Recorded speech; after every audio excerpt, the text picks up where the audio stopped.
it kind of came together. You guys kind of always kind of sat around, talked and drank and did that. Is that how the show came about? Can you take us back to the formation of Drink Champ?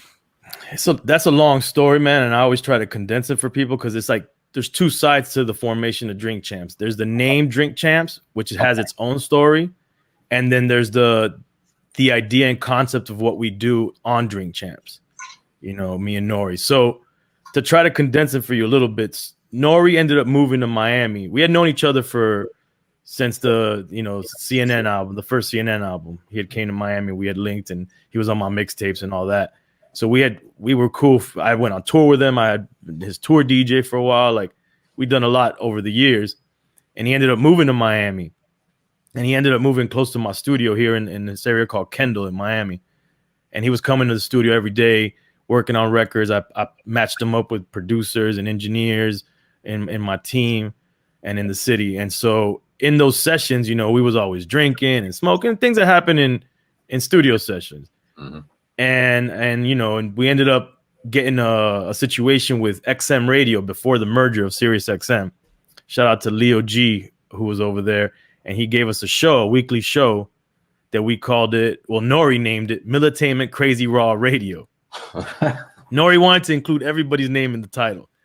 And there's clips of that show on YouTube. And if you find it, it looks and sounds like Drink Champs. We introduced ourselves the same way. We were drinking Tiger Bone, the whole nine. We had our boys there. It was wild stuff.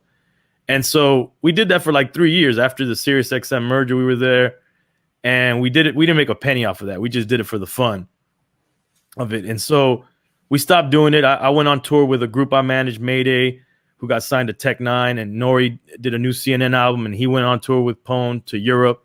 We stopped doing it. And I was trying to figure out a way to do something like that again. And I got introduced to podcasting. And I tried to push that on Nori for a while. He didn't know what podcasting really was. And like most people in hip hop at the time, and if they did know, they thought it was like some nerd shit. So I was like, you know, it took a while to get him on board. So while that's happening, go back again to those studio sessions and to my crew, we would drink a lot.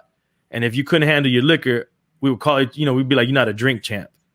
And that was a term that we threw around. You know, you could probably go back in my social media early 2000 and I hashtag drink champ all the time.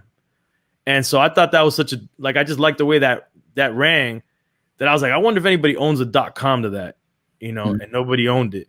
And you know, I wonder if anybody has whatever social, maybe Instagram had just came on the scene, and I grabbed the Instagram and I grabbed the Twitter, and I even copy wrote and grabbed Drink Champ and Drink Champs. So I had both of them. Yeah. Just thinking, wow, I just like the way this could be maybe a merch line. This could be a bar we could open called Drink Champs. I didn't know what it was going to be. And so fast forward when Nori finally got on board with doing the podcast. And again, there's a lot of things in the middle that I'm skipping, right. But when he finally got on board years later, I was like, yo, man, you know, I got this name ready to go, Drink Champs. And my boy Scam, who's a legendary artist who did the caricatures in Eminem's first album. He did Eminem says his name in the song Stan. He did the Beats Rhyme and Life for Tribe Called Quest album cover. He did a bunch of legendary stuff, and he's a legendary MC, and he's from Miami, from Carroll City. He did the logo. I had him do the logo, and I was like, you know, I got everything. I got a logo. I got the name. Let's just run. And he's like, let's go. Let's do it. And that's how it was born. Now I heard you said when you put your first episode up, you got like 300,000-400,000 hits on your first episode. Yeah. Just went up from there. That's dope. Yeah, man. Out the box, it was success. I mean, we caught lightning in a bottle, man. We came at a perfect time. And if we would have started it today, it wouldn't have been the same reaction. You know what I'm saying? I think it was a perfect time for what we did. Definitely. No, we got into the YouTube game a couple years back. My cousin started, and I came from there, and then we joined together. And when we looked at the bar on what we were going to do when we started this shit, it was Breakfast Club, it was Drink Champs, and throw Joe Budden in there, like the pinnacle of this. Not only doing it visually, but also audio, the audio side of it. So what do you think about now kind of sitting at one of the top podcasts in the game? At all the other podcasts, like you said, the artists they thought it was corny at first. Now every fucking artist you see got a podcast now. Right. Is it good or bad? And what do you think about the evolution of podcasting? I mean, it's going the way of how like everybody became an artist and a DJ in a sense. But for me personally, I think I'm really proud of that legacy because if we helped anybody create a new revenue stream in hip hop, if we inspired any artist that might have been like maybe their regular music career was on the downslope, and then they just started podcasting and that worked.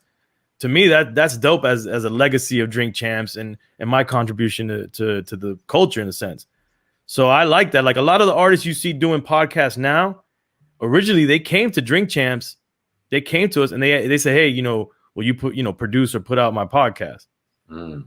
And the thing is, because early on, Nori was screaming we had a network, and we wanted to do a network, but me personally, I was like, we gotta be right. You know, we gotta make sure we create a situation that everybody prospers, including ourselves, but that make sure that anybody we bring in, we're not gonna be like a record label and do people dirty.